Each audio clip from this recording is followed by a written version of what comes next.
నమస్తే అందరికీ శుభోదయం.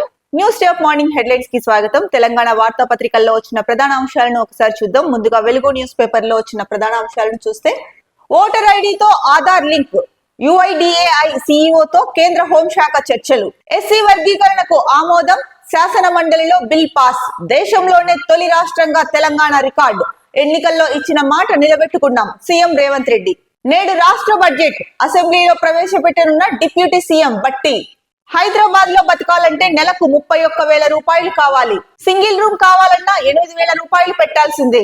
దేశవ్యాప్త కులగణనకు తెలంగాణ మార్గం చూపింది. ఎక్స్ లో కాంగ్రెస్ అగ్రనేతలు రాహుల్, ప్రియాంక గాంధీ పోస్ట్. ఇకనైనా కేంద్రం కులగణన చేయాలి. దేశంలో ఏ రాష్ట్రం చేయని విధంగా సర్వే చేపట్టినాం సీఎం రేవంత్. ఇక పంటలను కాపాడేందుకు దేవాదుల స్పీడప్. ఉమ్మడి వరంగల్లో 50,000 ఎకరాలకు నీళ్లిస్తాం. పిటిషనర్ కు ₹1 కోటి ఫైన్. కోర్టును తప్పుదోవ పట్టించారంటూ హైకోర్టు ఆగ్రహం.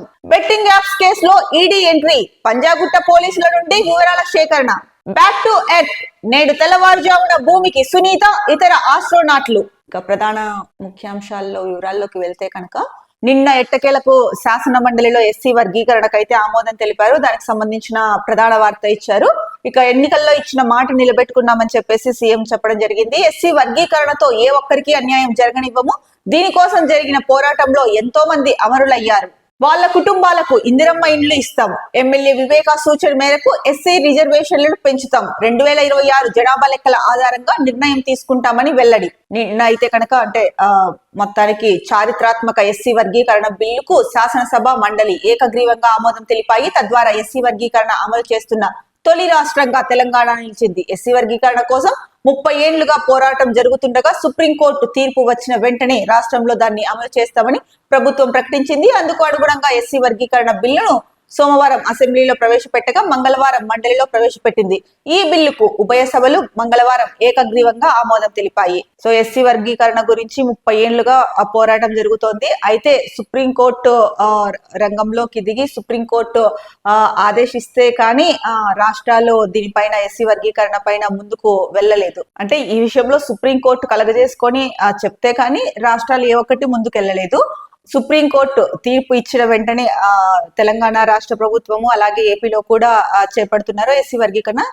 తెలంగాణలో అయితే పూర్తి అయిపోయింది. ఎస్సీ వర్గీకరణ అంటే శాసన మండలి, శాసనసభ రెండిట్లో కూడా ఏకగ్రీవంగా ఎస్సీ వర్గీకరణ అయితే కనుక ఆమోదం పొందింది. సో మొత్తానికి దేశంలోనే తొలి రాష్ట్రంగా అంటే ఎస్సీ వర్గీకరణ చేపట్టిన తొలి రాష్ట్రంగా తెలంగాణ అయితే కనుక నిలిచింది అని చెప్పేసి రేవంత్ రెడ్డి చెప్తున్నారు.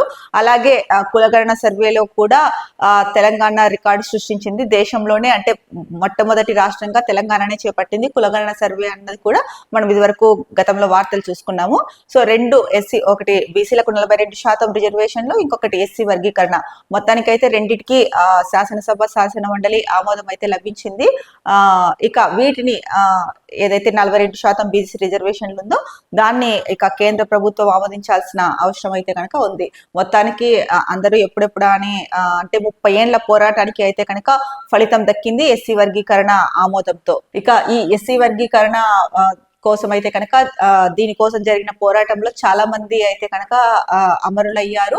వాళ్ళందరికీ అంటే వాళ్ళ కుటుంబాలకి ఇందిరమ్మ ఇండ్లు ఇస్తామని చెప్పేసి సీఎం ఈ నేపథ్యంలో తెలిపారు. ఇక ఇవాళ రాష్ట్ర బడ్జెట్ ప్రవేశపెట్టబోతున్నారు అసెంబ్లీలో. దాదాపు 3.10 లక్షల కోట్ల వరకు 2025-26 పద్దు ఉండొచ్చు అని చెప్పేసి ఒక అంచనా ప్రకారం చెప్తున్నారు. ఇక సొంత రాబడి భూముల అమ్మకంతో నాన్ ట్యాక్స్ రెవెన్యూ పెరుగుతుందని అంచనాలు. విద్య, వైద్యం, వ్యవసాయం సంక్షేమానికి ప్రయారిటీ. ఈ రోజు అసెంబ్లీలో ప్రవేశపెట్టే బడ్జెట్ లో అయితే కనుక ముఖ్యంగా విద్య, వైద్యం, వ్యవసాయం సంక్షేమానికే పెద్ద పీట వేస్తున్నారు. ఫస్ట్ ప్రయారిటీ ఇస్తామని అయితే కనుక చెప్తున్నారు. అయితే ఇప్పటికీ అంటే కన్ఫర్మ్ గా ఇంత బడ్జెట్ ప్రవేశపెడుతున్నారు అన్నది అయితే కనుక కన్ఫర్మ్ గా ఇంకా తెలియట్లేదు. మొత్తానికి అయితే కనుక అసెంబ్లీలో ఇవాళ రాష్ట్ర బడ్జెట్ ప్రవేశపెడుతున్నారు. మరి ఎన్ని లక్షల కోట్లు? 3 లక్షలు అయితే కనుక 3 లక్షల కోట్లు అయితే కనుక ఉంటుంది. అంటే ఒక అంచనా అయితే ఇచ్చారు, కానీ 3 లక్షల కోట్లు అయితే ఉండే అవకాశం ఉంది. 2025-26కు సంబంధించి ఈ బడ్జెట్ ప్రవేశపెడుతున్నారు. ముఖ్యంగా ఇందాక చెప్పుకున్నట్టు విద్య, వైద్యం, వ్యవసాయం, సంక్షేమానికే ఫస్ట్ ప్రయారిటీ ఇస్తామని చెప్తున్నారు. మరి ఈ రోజు తెలుస్తుంది దేనికి ప్రయారిటీ ఇస్తారు, ఏ రంగానికి ఎంత నిధులు కేటాయిస్తారు అన్నది. ఇక దేశవ్యాప్త కులగణనకు తెలంగాణ మార్గం చూపింది అని చెప్పేసి ఎక్స్ వేదికగా రాహుల్ గాంధీ అలాగే ప్రియాంక గాంధీ పోస్ట్ చేశారు. ఇంకా బీసీ రిజర్వేషన్ల బిల్లు సామాజిక న్యాయం వైపు విప్లవాత్మకమైన అడుగు, ఎన్నికల్లో ఇచ్చిన మరో హామీని కాంగ్రెస్ సర్కార్ నెరవేర్చింది అని చెప్పేసి ఎక్స్ లో ట్వీట్ చేయడం జరిగింది ప్రియాంక గాంధీ, రాహుల్ గాంధీ. ఇక హైదరాబాద్ లో బ్రతకాలి అంటే నెలకు మినిమం 31,000 రూపాయలు కావాలి. అంటే ఇంటి రెంట్లు పెరిగిపోయాయి, అన్ని రకాల వస్తువుల ధరలు కూడా చాలా వరకు పెరిగిపోయాయి. ఈ నేపథ్యంలో హైదరాబాద్ లో బతకాలంటే నెలకు 31,000 రూపాయలు కావాలి. సింగిల్ రూమ్ కావాలన్నా కూడా 8,000 రూపాయలు పెట్టాల్సిందే అని చెప్పేసి ఒక వార్త ఇచ్చారు. ఇక ఇంటి కిరాయిలు, సామాన్లు, రవాణా ఖర్చులకే జీతం కథం, నెలకు స్కూల్ ఫీజులు, వైద్య ఖర్చులు అదనం, 15,000 జీతానికి పనిచేస్తున్న లక్షల మంది. ఇన్ఫోమెంట్స్ సంస్థ సర్వేలో వెల్లడి, లివింగ్ కాస్ట్ లో 6వ స్థానంలో హైదరాబాద్, మొదటి స్థానంలో బెంగళూరు, చివరి స్థానంలో జైపూర్. ఇన్ఫోమెంట్స్ సంస్థ సర్వే ఏదైతే రిపోర్టు విడుదల చేసిందో ఆ రిపోర్ట్ లో అయితే కనుక ఈ విషయాల్ని వెల్లడించింది. ఇంకా అంటే ఈ 31,000 రూపాయలు కూడా ఇంటి సామాన్లు, రవాణా ఖర్చులు, ఇక ఇంటి కిరాయి ఏవైతే ఉన్నాయో వీటికే జీతం అయిపోతుంది. ఇవి కాకుండా ఇంకా స్కూల్ పిల్లల ఫీజులు, ఎప్పుడైనా ఆరోగ్యం బాగలేకపోతే హాస్పిటల్కి వెళ్ళడానికి వైద్య ఖర్చులు, ఇవన్నీ కూడా అదనంగా ఉన్నాయి. ఇక లక్షల్లో అయితే కనుక 15,000 రూపాయలకే పనిచేస్తున్న వాళ్ళు ఉన్నారు. మరి ఇక్కడ చూసుకుంటే కనుక అదనపు ఖర్చులు కాకుండా ఓన్లీ కిరాయి కట్టుకోవడానికి ఇంకా ఇంటి ఖర్చులకే 31,000 కావాల్సి ఉంది. మరి ఈ నేపథ్యంలో ప్రజలు ఎలా అంటే మెరుగైన జీవితం ఎలా వాళ్ళు బతకగలుగుతారు అన్నది అయితే కనుక ఒక ప్రశ్ననైతే కనుక ఈ రిపోర్టు అందరి ముందు ఉంచింది. మరి దీనికి అంటే ప్రభుత్వాలు అవ్వచ్చు, ప్రైవేట్ కంపెనీలు అవ్వచ్చు, మరి సాలరీస్ పెంచే విషయంలో కానీ లేకపోతే దీనికి ఇంకా ఆల్టర్నేట్ గా ఏదైనా మార్గం చూపించేది కానీ ఉంటుందా ఉండదా అన్నది కూడా తెలుస్తుంది. ఏది ఏమైనప్పటికీ కూడా అంటే లివింగ్ కాస్ట్ లో అయితే కనుక 6వ స్థానంలో ఉందంట హైదరాబాద్, మొదటి స్థానంలో బెంగళూరు, చివరి స్థానంలో జైపూర్ ఉందని ఇచ్చారు. ఏది ఏమైనా సిటీల్లో బతకాలి అంటే మాత్రం ఎంత లేదైనా ఎంత కాదనుకున్నా కూడా 50,000 నుంచి 1,00,000 రూపాయల మధ్య సాలరీ వస్తే కానీ అంటే సేవింగ్స్ అన్ని ఖర్చులు పోయి కొంత సేవింగ్ చేసుకోవడానికి అవకాశం ఉంటుంది. ఇక పంటలను కాపాడేందుకు దేవాదుల స్పీడప్, ఉమ్మడి వరంగల్లో 50,000 ఎకరాలకు నీళ్లు ఇస్తాం, వచ్చే 20 నెలల్లో మొత్తం ప్రాజెక్టు పూర్తి చేస్తాం. కేసీఆర్ నిర్వాకం వల్లే 10 ఏళ్లుగా పెండింగ్, మళ్ళీ మేం వచ్చాకే పనులు వేగవంతం, మంత్రులు ఉత్తమ్, పొంగులేటి వెల్లడి. దేవన్నపేట వద్ద పంపింగ్ స్టేషన్ పరిశీలన. అయితే చాలా చోట్ల నీరు అందక పంటలు అయితే కనుక ఎండిపోతున్నాయి. ఈ నేపథ్యంలో పంటలను కాపాడేందుకు దేవాదుల ప్రాజెక్ట్ అయితే స్పీడప్ చేస్తున్నాము. దీంతో ఉమ్మడి వరంగల్లో 50,000 ఎకరాలకు నీళ్లు అందుతాయి, నీళ్లు ఇస్తాము అని చెప్తున్నారు. ఇక వచ్చే 20 నెలల్లో మొత్తం ప్రాజెక్ట్ ని పూర్తి చేస్తాము అని చెప్పారు. ఇక 10 ఏళ్లలో బీఆర్ఎస్ ప్రభుత్వం అయితే కనుక దీన్ని పెండింగ్ పెట్టుకుంటూ వచ్చింది. మేము వచ్చాకే పనులు వేగవంతం చేశాము అని చెప్పేసి ఉత్తమ్ కుమార్ రెడ్డి అలాగే పొంగులేటి చెప్పడం జరిగింది. ఇకనైనా కేంద్రం కులగణన చేయాలి, దేశంలో ఏ రాష్ట్రం చేయని విధంగా సర్వే చేపట్టినాం, సీఎం రేవంత్ రెడ్డి.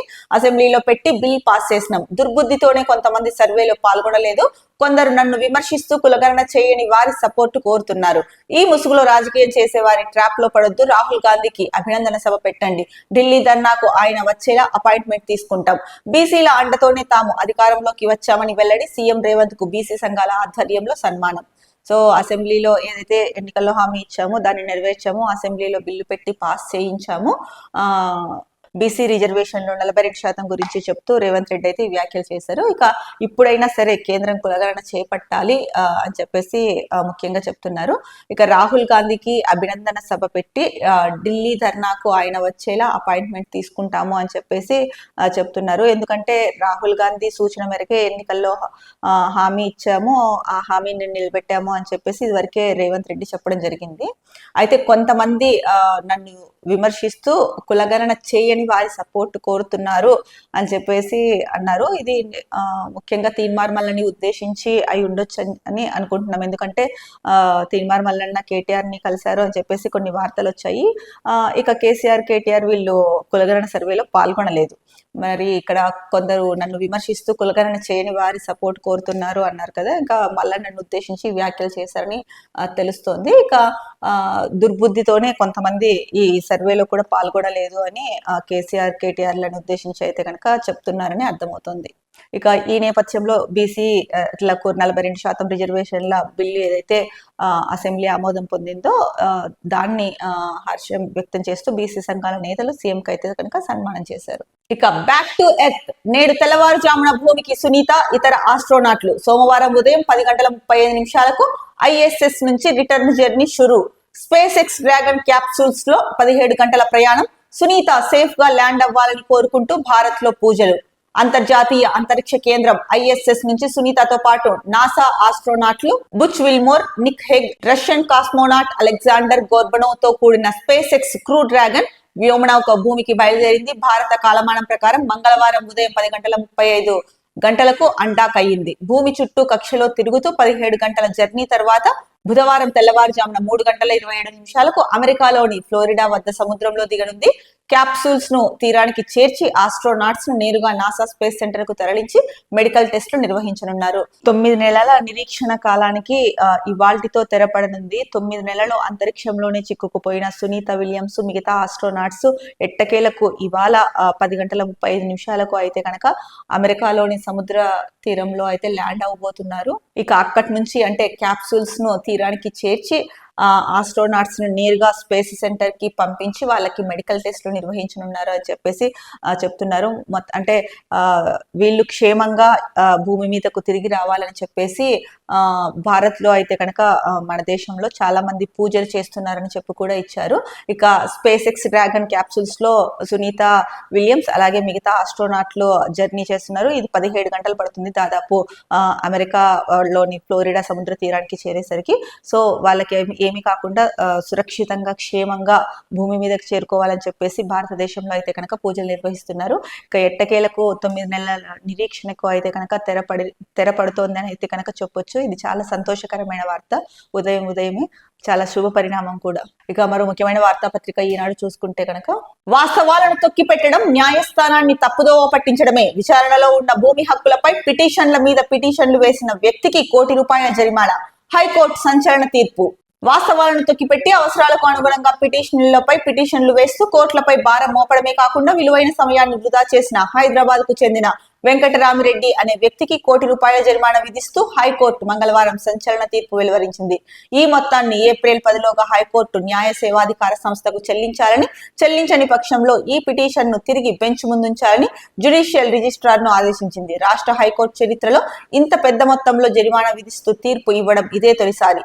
హైదరాబాద్ జిల్లా బండ్లగూడ మండలం కందికల్ గ్రామం సర్వే నెంబర్ 310/1, 310/2లోని 9.11 ఎకరాలను రిజిస్ట్రేషన్ చేయకపోవడాన్ని సవాల్ చేస్తూ వెంకటరామిరెడ్డి హైకోర్టులో పిటిషన్ దాఖలు చేశారు. దీనిపై జస్టిస్ నగేష్ భీమపాక విచారణ చేపట్టారు. సో ఎవరైతే ఈ పిటిషనర్ ఉన్నారో ఇతను వాస్తవాలను తొక్కిపెట్టి అంటే వాస్తవాలను బయటకు రానివ్వకుండా న్యాయస్థానాన్ని తప్పుదోవ పట్టించారు.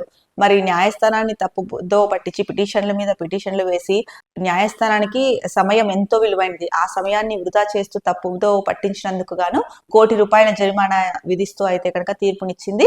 ఈ మొత్తాన్ని ఏప్రిల్ 10లోగా చెల్లించాలి, లేకపోతే కనుక ఆ పిటిషన్ ను మళ్ళీ జ్యుడిషియల్ ముందుంచాలని చెప్పేసి కోర్టు ఆదేశించడం జరిగింది.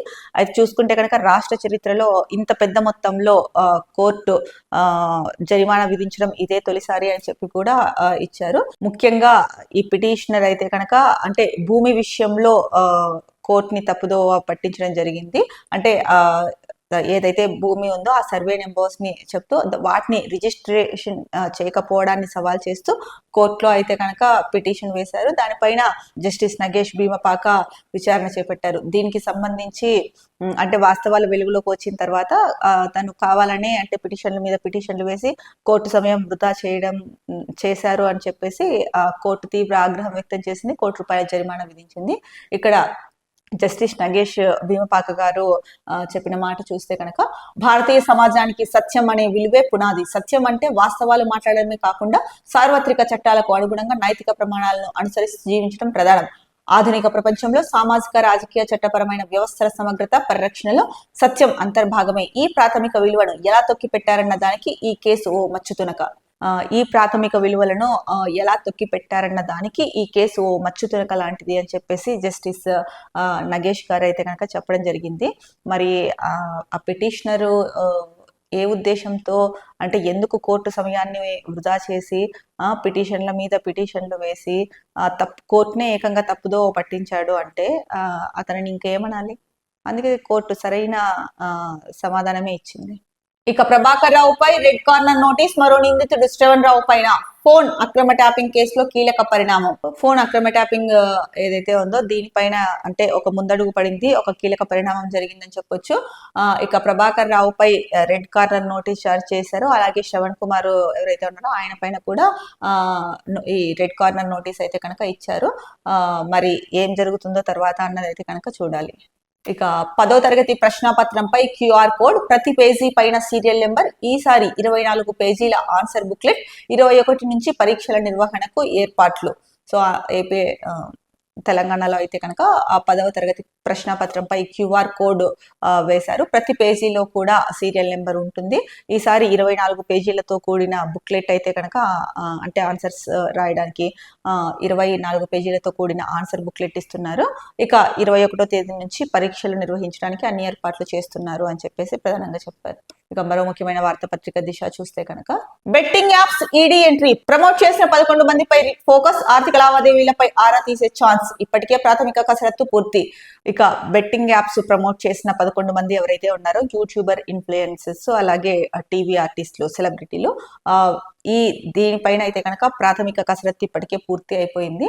ఇక వీళ్ళ ఆర్థిక లావాదేవీల పైన ఆరా తీసే ఛాన్స్ ఉంది. ఎందుకంటే కనుక ఎన్ఫోర్స్మెంట్ డైరెక్టరేట్ అయితే కనుక ఎంట్రీ ఇవ్వబోతోంది అని చెప్పేసి ఇక్కడ అంటే పూర్తి కన్ఫర్మేషన్తో చెప్పట్లేదు, కానీ ఈడీ ఎంట్రీ ఇస్తుంది అని చెప్పేసి చెప్తున్నారు. ఒకవేళ ఈ ఈడీ ఎన్ఫోర్స్మెంట్ డైరెక్టరేట్ ఎంట్రీ ఇస్తే కనుక ఎవరైతే 11 మంది ఈ బెట్టింగ్ యాప్స్లో ఉన్నారో అంటే ప్రమోట్ చేశారో బెట్టింగ్ యాప్స్ ని, వారి ఆర్థిక లావాదేవీల పైన ఆరా తీసే అవకాశం అయితే ఉందని చెప్పి చెప్తున్నారు. ఇక ఆధార్ కార్డుతో ఓటర్ ఐడి లింక్, ఎన్నికల సంఘం కసరత్తు, కేంద్ర హోంశాఖ, న్యాయ మంత్రిత్వ శాఖ, యుఐడిఏఐ ప్రతినిధులతో సమావేశం, రాజ్యాంగం, సుప్రీంకోర్టు సూచనల ప్రకారం ప్రక్రియ. ఈసీ ఆధార్ కార్డుతో ఓటర్ ఐడిని అనుసంధానం చేసేందుకు ఎన్నికల సంఘం కసరత్తు చేస్తోంది. దీనిపై కేంద్ర హోంశాఖ, న్యాయ మంత్రిత్వ శాఖ, యుఐడిఏఐ ప్రతినిధులతో మంగళవారం సమావేశమైంది. దీనిపై నిపుణుల అభిప్రాయం సైతం తీసుకోనున్నట్లు ఈసీ వెల్లడించింది. సో ఇకపై అయితే కనుక ఆధార్ తో ఓటర్ ఐడి లింక్ చేయబోతున్నారు. దీనికి సంబంధించి ఇవాళ సమావేశం జరగనుంది. ఇక రాజ్యాంగం, సుప్రీంకోర్టు సూచనల ప్రకారమే ఈ ప్రక్రియ జరుగుతోంది అని చెప్పేసి ఎన్నికల సంఘం అయితే కనుక చెప్తోంది. ఏది ఏమైనా ఆధార్ కార్డుతో ఓటర్ కార్డు లింక్ అవబోతోంది.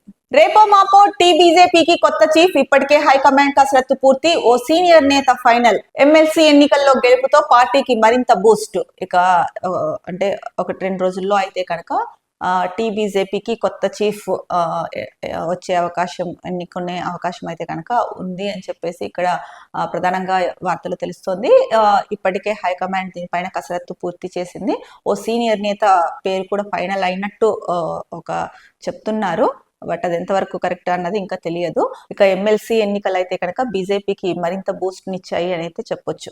అసెంబ్లీకి వెళ్లకుంటే ఫామ్ హౌస్ ముట్టడి, మీరు సృష్టించిన సమస్యలను మీరే పరిష్కరించాలి, కేసీఆర్ కు మల్లన్న సాగర్ యువకుల హెచ్చరిక, నిర్వాసితుల సమస్యలు ప్రస్తావించాలని డిమాండ్. ఇక మల్లన్న సాగర్ ముంపు గ్రామాల యువకులు కేసీఆర్ కి అయితే కనుక ఒక లెటర్ రాశారు. మీరు అసెంబ్లీకి వెళ్ళకపోతే కనుక అంటే ఇంటిని ముట్టడిస్తాము అని చెప్పి, ఫామ్ హౌస్ ముట్టడికి వస్తాము అని చెప్పేసి ఆ లేఖను కూడా రిజిస్టర్ పోస్ట్ ద్వారా కేసీఆర్ కి పంపించారట. ఇక మీరే సృష్టించారు సమస్యల్ని, మీరు సృష్టించిన సమస్యలను మీరే పరిష్కరించండి అని కోరారు. అందుకోసం అసెంబ్లీకి వెళ్ళాలని కూడా అభ్యర్థించారు. గత ఏడాది డిసెంబర్ 16న మల్లన్న సాగర్ నిర్వాసితుల సమస్యలపై బహిరంగ లేఖ రాసిన స్పందించకపోవడం అన్యాయమన్నారు. సమస్యను అసెంబ్లీలో ప్రస్తావించకపోవడం అమానుషమన్నారు. ఫిబ్రవరి 7న మాజీ మంత్రి హరీష్ రావు నిర్వాసితుల సమస్యలపై ప్రస్తుత సీఎం రేవంత్ రెడ్డికి లేఖ రాసిన అసెంబ్లీలో ఎందుకు ప్రస్తావించలేదో చెప్పాలన్నారు. మల్లన్న సాగర్ కుంభకోణాలు, అక్రమాలు బయటపడతాయన్న ఉద్దేశంతో అసెంబ్లీలో ప్రస్తావించలేదని భూ నిర్వాసిత గ్రామాల యువకులు అనుమానం వ్యక్తం చేశారు. మీ హయాంలో నిర్మించిన రంగనాయక సాగర్, అంతగిరి ప్రాజెక్టుల నిర్వాసితుల సమస్యలపై ఎందుకు లేఖ రాయలేదని ప్రశ్నించారు. ప్రాజెక్టుల పేరుతో మీరు దండుకున్న సొమ్మును కాపాడుకోవడానికి, మీరు చేసిన అవినీతి తప్పులను కప్పిపుచ్చుకోవడానికి మాత్రమే లేఖ రాశారని పేర్కొన్నారు. ఇప్పటి వరకు హరీష్ రావు, ఆయన టీం సభ్యులు ఒక్కసారైనా R&R కాలనీకి రాలేదని వివరించారు. నిర్వాసితుల సమస్యలపై అసెంబ్లీలో చర్చించి నిర్వాసిత కుటుంబాలకు న్యాయం చేయాలని ఆ యువకులు కోరారు. అసెంబ్లీలో నిర్వాసితుల సమస్యలపై ప్రస్తావించకుంటే భూ నిర్వాసులతో కలిసి ఎర్రవల్లి ఫామ్ హౌస్ ని ముట్టడిస్తామని హెచ్చరించారు. ఈ సందర్భంగా ఏర్పాటైన సమావేశంలో మల్లన్న సాగర్ ముంపు గ్రామాలైన బ్రాహ్మణ, బంజేరుపల్లి, రాంపూర్, లక్ష్మాపూర్, ఏటిగడ్డ, కృష్ణాపూర్, వేముల ఘాట్, పల్లె పహాడ్, ఎర్రవల్లి, సింగారం గ్రామాల యువకులు పాల్గొన్నారు. సో బిఆర్ఎస్ హయాంలో అయితే కనుక ఇది జరిగింది. మీరు ఉన్న సమయంలోనే చేశారు, మీరే సమస్యను సృష్టించారు కాబట్టి మీరే పరిష్కరించాలి. మరి మీరు పరిష్కరించాలి అంటే అసెంబ్లీలో దీన్ని ప్రస్తావించాలి కదా. అసెంబ్లీలో అసలు ఈ మల్లన్న సాగర్ గురించి, భూ నిర్వాసితుల గురించి ప్రస్తావించట్లేదు. ఎందుకు ప్రస్తావించట్లేదు ప్రభుత్వం కూడా అని అడుగుతున్నారు. ముఖ్యంగా హరీష్ రావు లేఖ రాసినా కూడా రేవంత్ రెడ్డి దీనిపైన స్పందించలేదు, ప్రస్తావించలేదు. కేసీఆర్ అసెంబ్లీకి వెళ్ళి దీనిపైన అయితే కనుక మాట్లాడాల్సిన అవసరం ఉంది అని చెప్పేసి యువకులు అయితే కనుక వాళ్ళ ఆవేదనను లెటర్ ద్వారా తెలిపారు. ఎవరైతే భూ నిర్వాసితులు ఉన్నారో ఆ గ్రామాల యువకులందరూ కలిసి కూడా దీంట్లో పాల్గొని మల్లన్న సాగర్ భూ నిర్వాసితుల గురించి, అలాగే ఇక్కడ సమస్యల గురించి ప్రస్తావించి పరిష్కార మార్గం చూపించాలి, లేకపోతే కనుక ఫామ్ హౌస్ ని ముట్టడిస్తాము అని చెప్పేసి హెచ్చరించారు. ఈ లేఖలో మరో ముఖ్యమైన అంశాన్ని కూడా యువకులు ప్రస్తావించారు. ఈ మల్లన్న సాగర్ కుంభకోణాలు అక్రమాలు బయటపడతాయని చెప్పేసి అసెంబ్లీలో ప్రస్తావించట్లేదా అన్న అనుమానం అయితే కనుక వ్యక్తం చేశారు. మరి ఈ యువకులు ఎవరైతే అంటే మల్లన్న సాగర్ నిర్వాసితులు యువకులు ఎవరైతే ఉన్నారో వీళ్ళు రాసిన లెటర్ ద్వారా అయినా సరే కేసీఆర్ అసెంబ్లీకి వస్తారా రారా అన్నదైతే కనుక చూడాలి. ఎందుకంటే ఇప్పటికే చాలా సార్లు గతంలో కూడా అసెంబ్లీకి ఎన్నిసార్లు రమ్మని చెప్పినా కూడా కేసీఆర్ రావట్లేదు. ఎందుకంటే ప్రజా సమస్యలపై గలం విప్పేందుకే కదా అసెంబ్లీ ఉన్నది. అలాగే రాష్ట్రాభివృద్ధిని ఎలా ముందుకు తీసుకెళ్లాలి, ఏ బిల్లుల్ని పాస్ చేయాలి, ఏ బిల్లులకు ఆమోదం తెలపాలి లేదు అన్నది ఇవన్నీ కిటికీ వేదిక అసెంబ్లీ. మరి అలాంటి విలువైన సమయం అసెంబ్లీ అన్నది. అలాంటి దానికి మీరు హాజరు కాకపోవడంపై ఒక మాజీ ముఖ్యమంత్రి అయ్యుండి, ఒక పార్టీ అధ్యక్షుడు అయ్యుండి, ఒక ఎమ్మెల్యే అయ్యుండి కూడా మీరు అసెంబ్లీకి రాకపోవడం అయితే కనుక ఇది చాలా బాధ్యత రాహిత్యమని చెప్పొచ్చు. ఇప్పటికైనా సరే ఈ యువకులు లెటర్ రాశారు కదా, దీనికి ఈ నేపథ్యంలో అయినా కేసీఆర్ అసెంబ్లీకి వస్తారా రారా అన్నది చూడాలి. ఇంకొక వైపు సీఎం రేవంత్ కూడా దీనిపైన అంటే ఈ మల్లన్న సాగర్ భూ నిర్వాసితులు ఎవరైతే ఉన్నారో ఇంకా చుట్టుపక్కల గ్రామాల వాళ్ళు దానికి సంబంధించి వాళ్ళ సమస్యలను పరిష్కరిస్తారా లేదా, అసలు ఆ అంశాన్ని అసెంబ్లీలో ప్రస్తావిస్తారా లేదా అన్నదైతే కనుక చూడాలి. ఇక బీఆర్ఎస్ ఎమ్మెల్యే సుధీర్ రెడ్డిపై atrocity case LB Nagar PS లో నమోదు. హస్తినాపురం కార్పొరేటర్ బానోతు సుజాత ఫిర్యాదు మేరకు హస్తినాపురం కార్పొరేటర్ బానోతు సుజాత ఆమె ఇచ్చిన ఫిర్యాదు మేరకు అయితే కనుక బీఆర్ఎస్ ఎమ్మెల్యే సుధీర్ రెడ్డిపై అట్రాసిటీ కేసు నమోదైంది. ఎల్బీ నగర్ లో ఈ కేసు అయితే కనుక నమోదవడం జరిగింది. ఇక్కడ ఇంకొక వార్త ఇచ్చారు. బీసీ బిల్లు పబ్లిసిటీ నిల్లు. అంటే అసెంబ్లీలో ఆమోదం పొందినా కూడా బీసీ బిల్లు సెలబ్రేషన్స్ చేసుకోవట్లేదు. దీన్ని అనుకూలంగా మలుచుకోలేకపోయింది కాంగ్రెస్. గ్రామ మండల స్థాయి కేడర్ నుంచి కూడా నో రెస్పాన్స్. రాజకీయంగా ఓన్ చేసుకోలేకపోయామని అంతర్మథనం. బహిరంగ సభ రాహుల్ హాజరయ్యేలా పార్టీ ప్లాన్ చేస్తోంది అని చెప్పేసి ముఖ్యంగా దిశలో అయితే కనుక ఇచ్చారు. బీసీ రిజర్వేషన్ల బిల్లు ఆమోదం పొందింది, దాన్ని సాధించారు. అయినప్పటికీ కూడా సెలబ్రేషన్స్ ఏమి చేసుకోలేదు. దీన్ని అనుకూలంగా మార్చుకోలేకపోయింది కాంగ్రెస్ పార్టీ.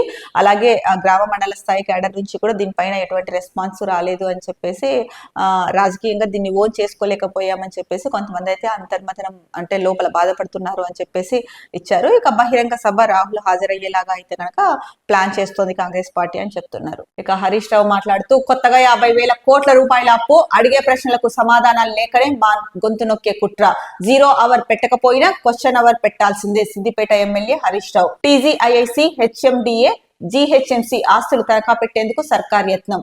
సో కొత్తగా 50,000 కోట్ల అప్పు అయితే కనుక చేయబోతోంది కాంగ్రెస్ ప్రభుత్వము. మేము అడిగే ప్రశ్నలకు సమాధానం లేకనే మా గొంతు నొక్కే కుట్ర చేస్తోంది. 0 అవర్ పెట్టకపోయినా కనీసం క్వశ్చన్ అవర్ అయినా సరే పెట్టాల్సిందే అని చెప్పేసి సిద్దిపేట ఎమ్మెల్యే హరీష్ రావు అయితే కనుక చెప్తున్నారు. ముఖ్యంగా ఈయన ఇంకొక మాట అన్నారు. టీజీఐఐసి, హెచ్ఎండిఏ, జీహెచ్ఎంసీ ఆస్తులను అయితే తనఖా పెట్టేందుకు సర్కార్ ప్రయత్నం చేస్తోంది అని చెప్పేసి మరి దీనిపైన ప్రభుత్వం ఎలా స్పందిస్తుంది అన్నది అయితే కనుక చూడాలి. ఇక కాల్పుల విరమణకు అయితే కనుక పుతిన్ ఒప్పుకున్నారు, ఓకే చెప్పారు అని చెప్పేసి ఒక వార్త ఇచ్చారు. ఇక గాజా పైన అయితే కనుక దాడులు కొనసాగుతున్నాయి. గాజాపై ఇజ్రాయెల్ భీకర దాడి, 413 మంది మృతి. Hamas police internal security services head Mohammed Abu Watfa మృతి వెల్లడించిన Gaza civil defence agency. So 413 మంది అయితే కనుక మృతి చెందారు. Hamas police internal security services head ఎవరైతే ఉన్నారో మహమ్మద్ అబూవత్ఫా ఆయన మృతి చెందారు. దీన్ని అంటే గాజా సివిల్ డిఫెన్స్ ఏజెన్సీ అయితే కనుక ఈ విషయాన్ని వెల్లడించింది. మరో ముఖ్యమైన వార్తాపత్రిక నమస్తే తెలంగాణ. నమస్తే తెలంగాణలో ప్రధాన banner item Telangana image national damage, పరువు తీసిన సీఎం, ఏకి పారేస్తున్న జాతీయ మీడియా, 500 కోట్లను కూడా పెట్టలేము, ఎన్నికల బరిలోకి దిగాక వెనుకబడకుండా ఉండాలంటే పరిగెత్తాల్సిందే. ఈ క్రమంలోనే హామీలు ఇచ్చాం. ప్రభుత్వం తరఫున కనీసం 500 కోట్లను కూడా మౌలిక వసతులకు, పెట్టుబడులకు ఖర్చు చేయలేని పరిస్థితి ఇప్పుడు నెలకొన్నది.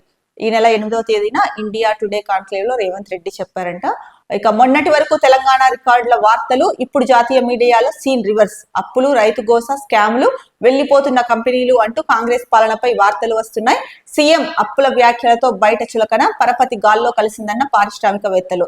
సో ఏదైతే జాతీయ మీడియాలో మొన్నటి వరకు తెలంగాణ గురించి చాలా గొప్పగా వార్తలు రాశారో, ఇప్పుడు అది రివర్స్ అయిపోయింది అని చెప్పేసి ముఖ్యంగా వార్త ఇచ్చారు. ఎందుకంటే రేవంత్ రెడ్డి మాట్లాడినప్పుడు అప్పుల గురించి చెప్పారు, దాంతో చులకన అయిపోయాము బయట అని చెప్పేసి ముఖ్యంగా ఇక్కడ వార్తా కథనంలో ఇచ్చారు. ఇక పరపతి గాల్లో కలిసిపోయింది అని పారిశ్రామికవేత్తలు కూడా చెప్తున్నారని చెప్తున్నారు. ఇక అప్పులు, రైతు గోస, స్కాములు, వెళ్లిపోతున్న కంపెనీలు అంటూ కాంగ్రెస్ పాలనపై వార్తలు వస్తున్నాయి అని కూడా ముఖ్యంగా చెప్తున్నారు. ఇక మరో వార్త, మన కర్మ ఏమీ చేయలేం, 400 ఎకరాల్లో చెట్లు కొట్టేస్తారా, సెంట్రల్ వర్సిటీ భూముల వేలంపై దర్శకుడు నాగ్ అశ్విన్. 400 ఎకరాల్లో చెట్లను కొట్టేయడం అంటే అది ఎంత పెద్ద విషయం. మరి ఎందుకు దీనిపైన ఎవరు అంటే చర్యలు తీసుకోవట్లేదా ఏంటి అన్నది. అంటే ముఖ్యంగా ఇక్కడ చూస్తే 400 ఎకరాల్లో చెట్లు కొట్టేస్తారా అన్నది ఒక అంటే కన్ఫర్మ్ గా చెప్పకుండా ఒక ప్రశ్నార్థకంగా అయితే కనుక చెప్తున్నారు. దీనిపైన సినీ దర్శకుడు నాగ్ అశ్విన్ మాట్లాడుతూ సెంట్రల్ వర్సిటీ భూముల వేలంపై దర్శకుడు నాగ్ అశ్విన్ ఇది మన కర్మ, ఏం చేస్తామో ఏం చేయలేము అన్నట్టు చెప్పారు. దాని గురించి ఒకసారి చూసుకుంటే కనుక హైదరాబాద్ సెంట్రల్ యూనివర్సిటీ హెచ్సియుకు చెందిన 400 ఎకరాల భూములను రేవంత్ రెడ్డి ప్రభుత్వం విక్రయిస్తుందన్న వార్తలపై ప్రముఖ సినీ దర్శకుడు నాగ్ అశ్విన్ ఇన్స్టాగ్రామ్ వేదికగా అసహనం వ్యక్తం చేశారు. భూముల విక్రయానికి సంబంధించిన వార్తను షేర్ చేసిన ఆయన మన కర్మ ఏమి చేయలేమని వ్యాఖ్యానించారు. హెచ్సియులో వృక్ష సంపద, అరుదైన వన్యప్రాణులు, పక్షి జాతులు నివాసం ఉన్నాయి. ఈ విషయమై హైదరాబాద్ లో మంగళవారం జరిగిన ఓ ప్రెస్ మీట్ లో పాల్గొన్న నాగ్ అశ్విన్ స్పందించారు. ఇన్స్టాగ్రామ్ పోస్ట్ గురించి ఓ విలేకరి ప్రశ్నించారు. ప్రభుత్వం వేలం వేస్తున్న భూమి గ్రీన్ ఏరియా, అక్కడ ఎన్నో ఐటీ పార్కులు ఉన్నాయి, నాకు తెలిసి వాటిలో సగం వరకు ఖాళీగా ఉన్నాయి. నిజంగా అభివృద్ధి చేయాలంటే టైప్ 2 సిటీస్ పై దృష్టి పెట్టొచ్చు, కానీ 400 ఎకరాల్లో చెట్లు కొట్టకపోతేనే మంచిదనిపిస్తోంది అని పేర్కొన్నారు. వీలుంటే ఆ భూములను కాపాడేందుకు మీడియా ప్రయత్నించాలని సూచించారు. సో ప్రభుత్వం అయితే కనుక అంటే సెంట్రల్ వర్సిటీ భూముల్ని వేలం వేస్తోంది. అంటే సెంట్రల్ యూనివర్సిటీకి సంబంధించిన 400 ఎకరాలను ప్రభుత్వం వేలం వేస్తోందన్న వార్తలపైన అయితే కనుక నాగ్ అశ్విన్ ఇన్స్టాగ్రామ్ వేదికగా స్పందించి మన కర్మ ఏం చేయలేము అని చెప్పేసి ఒక పోస్ట్ అయితే పెట్టారు. దీనిపైన అంటే ఒక ప్రెస్ మీట్ లో పాల్గొన్నప్పుడు దీనిపైన విలేకరులు ప్రశ్నిస్తే తను చెప్పిన మాట ఇదే. అంటే ప్రభుత్వం వేలం వేస్తున్న భూమి గ్రీన్ ఏరియా, అక్కడ ఎన్నో ఐటీ పార్కులు ఉన్నాయి. దాంట్లో అంటే నాకు తెలిసినంత వరకు దాంట్లో సగం ఖాళీగానే ఉన్నాయి. నిజంగా అభివృద్ధి చేయాలనుకుంటే టైప్ 2 సిటీస్ మీద ఫోకస్ పెట్టొచ్చు కదా. ఈ 400 ఎకరాల్లో చెట్లు కొట్టకపోతేనే అంటే వాటిని అలా ఉంచితేనే మంచిది అని చెప్పేసి చెప్తున్నారు. దీనిపైన మీడియా వాళ్ళు అంటే ఈ చెట్లను కాపాడేందుకు మీరు ప్రయత్నించాలి అని చెప్పేసి మీడియా వాళ్ళకైతే కనుక సూచించారు. ఇవి తెలంగాణ దినపత్రికల్లో వచ్చిన ప్రధాన అంశాలు. రేపటి న్యూస్ టాప్ మార్నింగ్ హెడ్లైన్స్ లో మళ్ళీ కలుద్దాం. అంతవరకు సెలవు, నమస్కారం. Be happy, stay strong, stay healthy.